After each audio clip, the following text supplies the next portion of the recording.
Welcome to Top Down, Heart Open, a podcast for women in the magic middle, navigating what is next with the wind in their hair and their hearts wide open. Here we talk about starting over, rediscovering ourselves, new adventures, and living life on our own terms. It's about finding your voice and living fully, even when it's uncomfortable. No filters, no perfection, just honest conversations. I'm your host, Kimberly Maturin, and I'm on a journey to rediscover life, love, freedom, and joy. I'm not a celebrity, nor am I an expert. I'm a woman navigating this magic middle. One step at a time, one open road at a time. If you are ready for real talk, fresh starts, and learning how to dream again, you're in the right place. Because life isn't over. It's just changing. And so are we. I'm so glad you're here. Buckle up. The next chapter's waiting. Hey, y'all. Welcome back to Top Down, Heart Open. This is a special one. And I've got my very first guest sitting right here with me at our kitchen table, where all good Cajun conversations happen. This guest is someone who's seen every version of me, the good, the messy, the hilarious, and somehow he still chooses me every day. My husband. Yes, he finally agreed to sit down, sip a little wine, maybe eat a little, and talk real talk. We're pulling back the curtain on what it's really been like behind the scenes. When I first told my family I was starting a podcast, the ups, the downs of navigating this next stage of life, marriage, midlife, mistakes, and everything in between. Look, it wasn't always easy, but it's always been worth it. He's funny, he's real, and he's going to keep me honest. So let's just jump right in. Say hi to everyone, babe. Hello, everyone. Welcome to the kitchen table, y'all. The funniest thing I gotta say right now, out of all of this, is look who's got the mic. Y'all, he's mic'd up, eating Tostitos chips, talking a little about life, sharing some laughs and a little Cajun wisdom. Before we dive into the laughs and the real talk, I want to take a second and talk about him, the man who's sitting right across from me today. Meet Benjamin Maturin. We've been married for 23 years. We've built a life and raised 3 amazing kids together. And while we've grown a lot as a couple, it hasn't always been easy. My husband is a structural superintendent. He's literally built bridges and roadways all over Louisiana, and not just the metaphorical ones. He works so hard for our family, and for a long time, that meant he wasn't always home. In the early years, he worked out of town a lot, and I'd be lying if I said it didn't put a strain on our marriage. It was hard. I was home raising babies, and he was on job sites. But eventually, we started to have real conversations, and I began to understand some things I just didn't see at the time.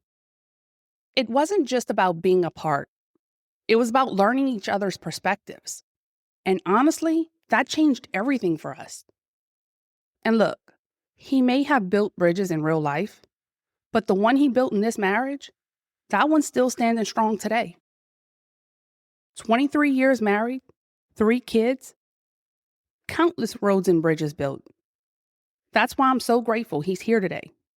Not just as my first guest, but as the man who's walked beside me through all of it. So let's take it back. Ben, do you remember what you thought when I said, hey, I think I want to start a podcast? Because honestly, you and Gage, y'all faces looked like I had said I was joining a circus. You're right. At the beginning, I didn't know what you knew about podcasting. So when you told me you want to start a podcast, the first part of my mind, I ain't gonna lie, I was like, she's crazy. A little confused. What do you even know about podcasts?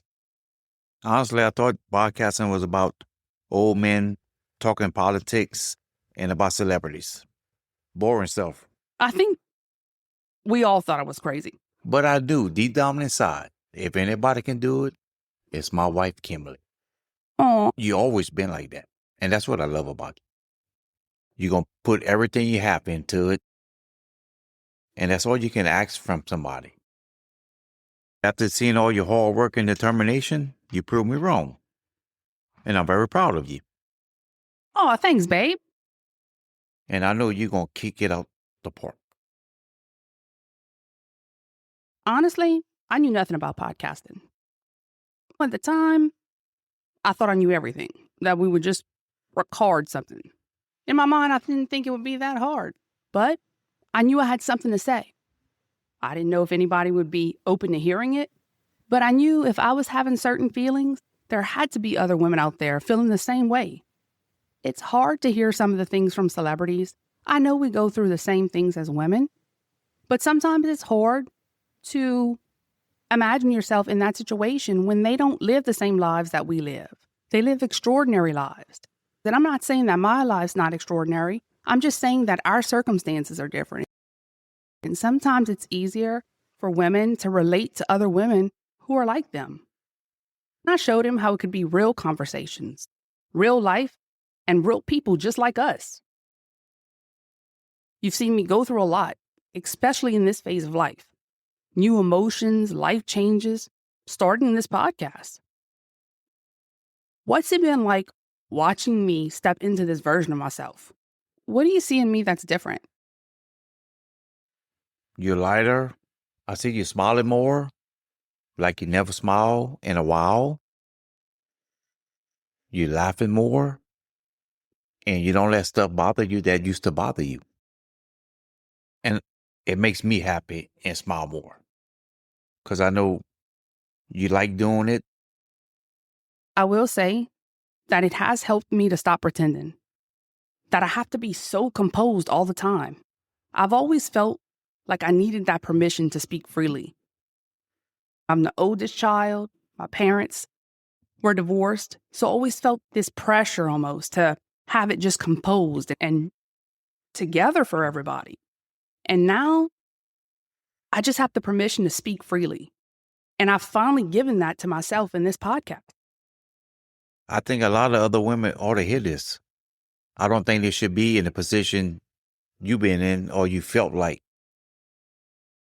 It's been hard for me to be this vulnerable and honest, and especially in public. I've always tried to keep it together, to be strong, but now I feel so much freer, not so weighed down by trying to be perfect or quiet or what I thought the world or other people expected of me. It's not even what they expected. It's the expectation I really put on myself. You've been like so in it and so driven. And I love seeing you come alive like this. It's not about being famous or perfect. Because in my world, in my eyes, you're perfect. I really appreciate you saying that. And I know it comes from a good place. It means so much when it comes from you. You've been so encouraging to me in ways I didn't even expect. Even with this podcast, I thought you were going to laugh when I told you. You've seen all the sides of me in this life. And now you're watching me grow into a new one. What would be the best advice that you could give another man whose wife is changing and growing? What would you say to them? I want to be there for you. Look, fellas, be patient with your wives. I know it can be hard at times. Trust me. You know what I mean. I know, honey. I love you, honey. Love you. I've been married for 23 years. It's been a roller coaster at times. It's been smooth sailing at times. But there's nothing else I'd rather do than wake up and seeing my wife every morning. Oh, honey. I know. I would say these last few years have really been fun. So, guys, have patience with your wives, girlfriends, partners, significant others, whatever you want to call it. This stage of life is crazy. Thank you. I appreciate you letting other men know. We do need that patience because we do not understand what's going on with ourselves. So when we don't have that patience to try to figure it out, it makes it harder. I think women is so underrated. I really do. Thank you. Not that we need all the... And I'm not saying this because you got me on your podcast. No, I'm saying this because I love you. I love you too, honey. I really do. It's not always easy when things are changing like this, too. The moods, the energy, confidence. But what's the thing that's helped you support me? I just want to support you because you supported me throughout my career. I don't think like a lot of people realize, I'm not going to say a lot of people because a lot of people don't know you, but I think a lot of people in our family don't realize what you've been going through. I've been there. I've seen it with my own eyes. It is hard in this stage of life, and I appreciate the fact that you acknowledge that. We're figuring out what's going on, too, so I appreciate that support. I know men don't always get asked how they feel. When our son went to college, that hit me like a ton of bricks. But I know that it hit you, too. Didn't it? It hit me really hard. Can you talk a little bit about what that shift was like for you?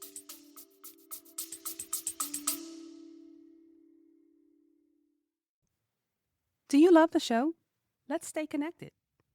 We've just launched our new website, and we want you to be part of our growing community. Rate and review. Your feedback helps others discover the show and helps keep us bringing the content you love. Join our list. Fill out the contact form to get early access to new episodes, exclusive giveaways, behind-the-scenes updates.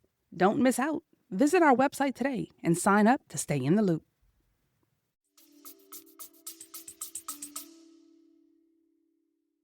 The shift about Gage going to college was really hard for me.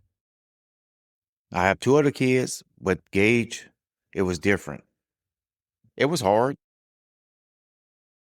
It was hard knowing he was going off to school and away from us 2.5 hours away.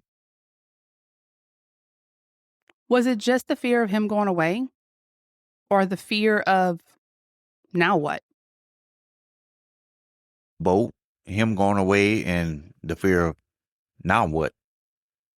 Now what with him, with his next chapter in his life? So you were worried, Very worried. but you acted so calm. That's what men do. We don't show our emotions. I have no problem showing mine, you know that. I know you don't. And when it comes to the kids, I wear that on my sleeve. You do. I was so worried. I was so beside myself. It just hit me so hard. The house got so quiet, a quiet I didn't know. And when that quiet happened, I didn't know how to handle it. But you just seemed like you were doing okay, like living it up. It don't mean I was doing okay with it. The house did get quiet. I think when it did get quiet like that, though, that it forced us To get closer. to have more conversation, to basically, I would say it forced us to talk again. Not just about the kids or bills or anything like that, like about us. And I think that's when this podcast idea, honestly, was really born, in that quiet for me. Because in that quiet, that's when I would go on my notes app on my phone and just say the things that I was too scared to say out loud to you, because I didn't know if you were really in a weird place when the baby, like we say, left the house. And I didn't know where those emotions were going as far as, am I just so worried about that? What do I do with the quiet? What's my next step? And then just looking at you and saying, okay, we're here now, you know? I think what I didn't see right away was you. And you're right. I don't think I seen you right away when he left.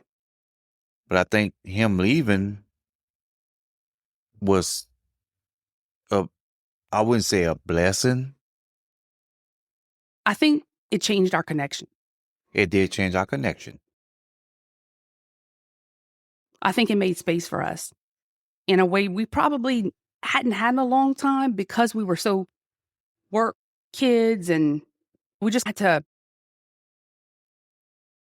talk. And we did talk. We did. And I think it changed things for us in a good way. I know a lot of times, like, people see us and they think we've always had this little rhythm we have, but they don't know the early years. You know, when you were going a lot, working on the road, that was hard. And sometimes I held resentment. And instead of spending that time with you when you came home, I just harbored that resentment instead of enjoying the time that we did have, or understanding how the time when you were away working affected you for all the things you did miss for the kids. I think perspective had to shift a bunch. I don't want anybody listening to this podcast thinking that our kids had to move out for us to have a relationship. Right. That's not the Right. issue. I think it just brought us back to each other. It did. We didn't have to worry about what we're doing with him. What's the next step with him? So when he was gone, we started looking at each other. I wouldn't say different. I think it just brought us that much closer. It forced us to talk in ways that we hadn't before. I was holding it down. You were out getting to that position where you are in your career. And it took a lot of effort and a lot of work. You've worked hard to get where you are. So I understand that also. And I just know that when all of that's going on, couples, people, not just us, we don't talk. Back then, it felt like we were so far away. But when we're younger, we're not as patient. There's so much pressure. My hope right now, talking on this podcast, is that the younger versions of us who are raising children, who are going through that before we get to this part, which is another stage that you go through when your kids move on and get into their next chapters. I'm not going to sit here and say what most people say. You got to make time for yourselves. Make sure you do a date night. Because if we're both serious, I think most of us, it's hard to do that. And then it's some kind of pressure on it. Oh, there's this date night. It puts a certain pressure that if it doesn't get to that expectation you had of the date night, it was ruined. But I like date nights now. I think we have... Ain't nights fun? Date nights are fun. We have great date nights now. And I love it. But we didn't have that sense of... We weren't as... I don't want to say free back then, but I think it was the resentment. You resented me for being frustrated with you when you just got home, but you just walked in and I'm frustrated already because I've went through the week and it's been hard. And you resenting me for being able to do everything with the kids that you had to miss in order to provide for the family. So there was this area that you nor I ever really looked at. When I did look at that and say, he does this, he does that, he does not do this or does not do that. The wise man once told me, did you ever think about what he feels when he has to miss those things for the kids rather than you just having to do it all the time? Because sometimes the hardest things are missing the things for your kids. I'm frustrated with being tired, but you missing moments. You don't get those back. And I had to really dig deep because I was selfish. I think we both were in different ways. I guess what the point of all this is, guys, we have got to talk to each other and not with a text message. You know, if you want to get to a place when these kids are little, still talk. Don't put the pressure of date nights. Do it if you can, if you have time, if you can afford a sitter all the time, do those things. More power. But if you're like most people and you're just in the gray area, do what you can to survive. We're raising our children, we're doing our best, and society puts a lot of pressure on us. But Ben, I'm really glad to know that when Gage left, you were really hurting because you looked like you had it all together. And I didn't feel at times like I could say, I'm falling apart here. I didn't know what to do when I didn't have him to mother. And it's not mother. It was not having to plan, having to do all those things. No, I'm the weak woman that's come down to the kids. You know that. You the strong one. But I did miss a lot with them kids growing up. but you also gave up a lot for me to do what I do. And I appreciate that. I think that we both made sacrifices for our family. We did. So it's not what I gave up or what we did. We did this together. We did. And we're going to keep doing it together. We made it, honey. And now we get to laugh and eat and dance around the kitchen to classic country Saturday night. Our Cajun roots definitely keep things spicy. Ben, I really want to thank you for sharing what you observed in me since I started this podcast. All right. I know. We're going to lighten it up, guys. So, honey, let's talk about growing up Cajun. How we went from cooking gumbo to the rougarou. The rougarou. For you guys who don't know, the rougarou is basically the Cajun barefoot man. Growing up Cajun is a feeling. The culture, the hospitality, there's nothing like it. The Acadiana area will always be my home. That upbringing, the cooking, the storytelling, it's always around a kitchen table. That's why sharing this episode with you as my guest at this table, that's where the best conversations happen, the biggest stories come out, and as you get older, you see how those stories in families change and they get bigger and bigger, but they're always fun. While I have you on this podcast, I want you to admit something. When I met you, you used brown gravy mix. Admit it. Sorry, guys, this is a personal one for me.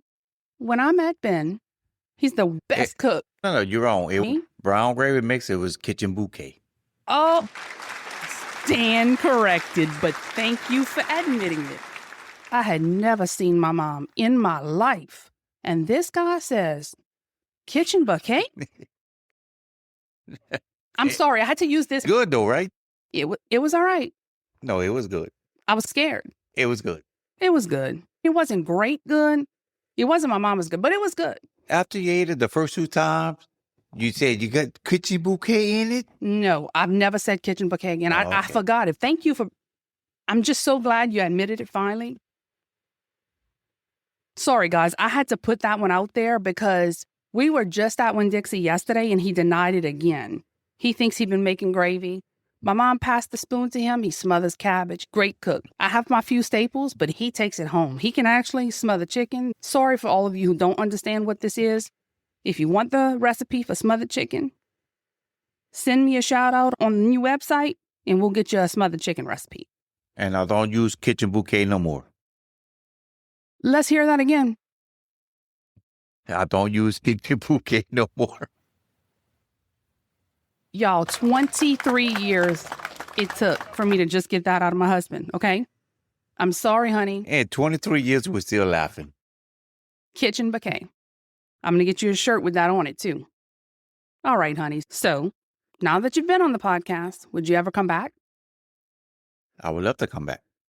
I think our listeners would enjoy a segment, A Man's Perspective in a Woman's World. I think I could bring a lot to the table. Now that you did this podcast, saw the recording, understanding what we're trying to do here, do you still think it's for old men?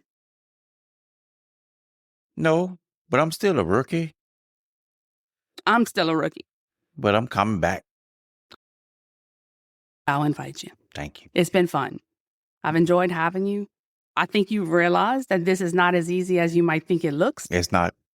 You got your nerves, and then you got all kind of stuff going through your mind. So it's a lot going on. So those old men that you thought won them podcasts, they got it going on, right? They got it going on.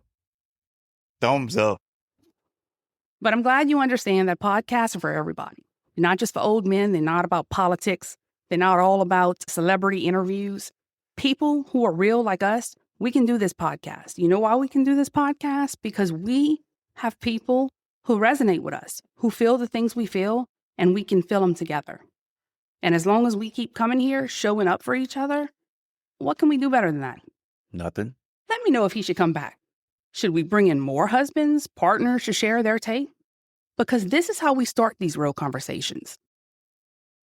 So y'all, I told him I wanted us to make one of our favorite Cajun dishes for the podcast. We'll take pictures, maybe share the recipe with the listeners. And this man looked at me and said, Wait, so this podcast is a talking show, a therapy session, and a cooking show? why not? We're a multi-talented family here. Oh, wow. Yep. Welcome to Top Down, Wide Open Universe, where we talk, we laugh, we cry, and we sometimes cook. I see why you're so stressed out now. Y'all, thank you so much for joining us around our kitchen table today. This episode was extra special because I got to share it with my husband, my first ever guest and the man who's seen all the stages of this journey. Yeah, and it wasn't as boring as I thought. See, guys, I'm slowly turning him into a podcast pro. Oh. Thanks for coming on. You're funny, supportive, and always have my back. Even when you don't fully get what I'm doing, you still show up. This right here, y'all, is proof that connection and humor can still live in this middle. If you've loved this, share it with your partner. Let us know if we should make this a regular segment. To celebrate this moment, our first episode together, we want to share a little piece of our Cajun home with you. So we're dropping one of our favorite Cajun family recipes just for you. It's simple, good, and just like this podcast, made with love. You'll find it linked in the show notes, on our socials, and in our newsletter. Thanks for listening. And if you enjoyed this episode and want to be part of this conversation, follow me on Instagram at TopDownHeartOpen, subscribe, leave a review, and share it with somebody who needs a little joy, laughter, or a spicy Cajun recipe in their life. You can find us on Spotify, Apple Podcasts, YouTube, or wherever you tune in. So wherever you are today, take that deep breath. Remember, it's never too late to rediscover yourself, to dream new dreams, and to live the life you are meant for. Take a deep breath, roll those windows down, and keep your heart wide open. You are exactly where you're meant to be. This is our road now. We don't have to drive it alone. Thank you so much for listening today. Until next time.